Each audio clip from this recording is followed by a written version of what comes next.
Samajwadi party में नेताजी के निधन के बाद चाचा शिवपाल की शानदार वापसी तो हुई, लेकिन क्या लोकसभा चुनाव में चाचा शिवपाल अखिलेश यादव की मजबूत स्थिति को आगे रख पाएंगे?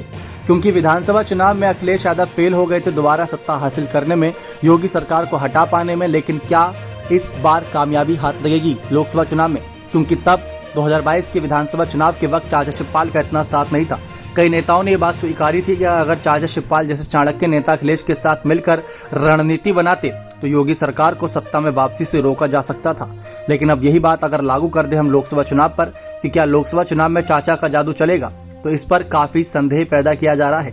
जी हां, इसके पीछे की मुख्य वजह यह है कि चाचा शिवपाल एक राज्य स्तर नेता के तौर पर जाने जाते हैं, राष्ट्रीय स्तर पर उनकी कितनी पहचान है, और जब बात लोकसभा चुनाव की आती है, आम चुनाव की आती है, तो ये राष्ट्रीय स्तर की बात आती है। इसमें मोदी लहर चलती है, राहुल गांधी का जोश देखने को मिलता है, तमाम बड़े बड़े नेताओं का नाम आता है। तो क्या राज्य स्तर पर चाचा शिवपाल का जादू चल पाएगा? पिछले कुछ नतीजों खंगाला तो पता लगा कि फिरोजाबाद सीट से ही चाचा शिवपाल भी हार का सामना करते नजर आए थे। यानी लोकसभा चुनाव के वक्त चाचा का जादू उतना नहीं चलता जितना विधानसभा, नगर निकाय, एमएलसी चुनाव के वक्त चल जाता है। तो ये बहुत बड़ा इम्पैक्ट डालता है।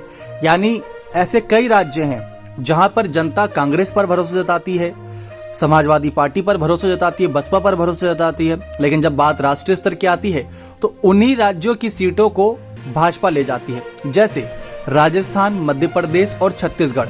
कुल मिलाकर देखा जाए मध्य प्रदेश की 29 सीटें हैं और 2018 में विधानसभा में जीत किसकी हुई थी? कांग्रेस की।